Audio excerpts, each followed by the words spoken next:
What's up YouTube? Today we are simplifying fractions. The key skill for simplifying fractions is prime numbers. If you haven't seen my incredible video on prime numbers, click here.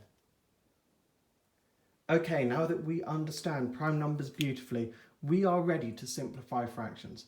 When we're simplifying fractions, we are trying to make the numbers in the fraction, the numerator and the denominator, smaller. The key skill here is whatever you do to the top, you have to do to the bottom. Let's start by dividing by 2. 2 is the smallest prime number. Let's start by dividing by 2. Whatever I do to the top, I have to do to the bottom. 10 divided by 2, 5. So I also have to do 60 divided by 2, 30. Now let's try dividing by 2 again. 5 divided by 2, 2.5. 30 divided by 2 is 15. Something's gone wrong here. 2.5 is not a simple number. 5 is a much simpler number than 2.5. 2.5 is a decimal, it's gross, it's disgusting. We don't want it. So we're going to try dividing by something else.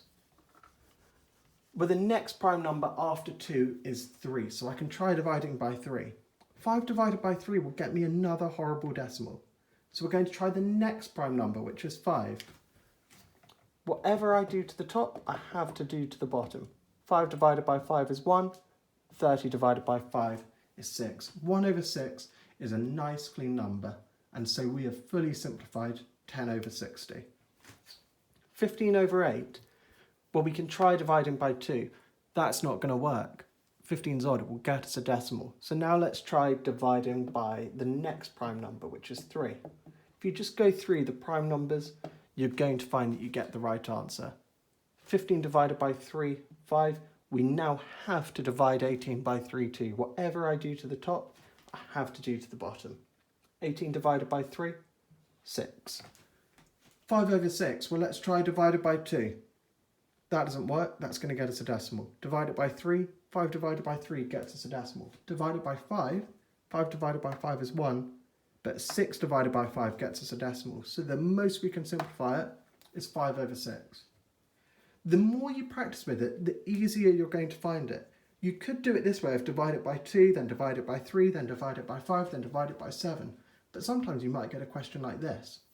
And you might say, I don't need to do all of those steps. I can just see straight away 20 and 60 are both in the 10 times table. So if you want to do that, that's fine. If you spot a factor that is in both of them first, you can skip straight to that step. 2 over 6. Both even numbers, I can divide them both by 2. 1 over 3, that gets you a good correct answer. If you want to do it a different way, for example, you want to start by dividing by 2. 10 over 30, dividing by 2 again. 5 over 15. I can't divide by 2, I can't divide by 3, I can divide by 5, top and bottom by 5. 1 over 3, you're going to find you get the same answer. It doesn't matter what way you do it, so long as you so long as you divide top and bottom by the same number, you're going to find that you get a good correct answer. Don't forget to like, comment, subscribe.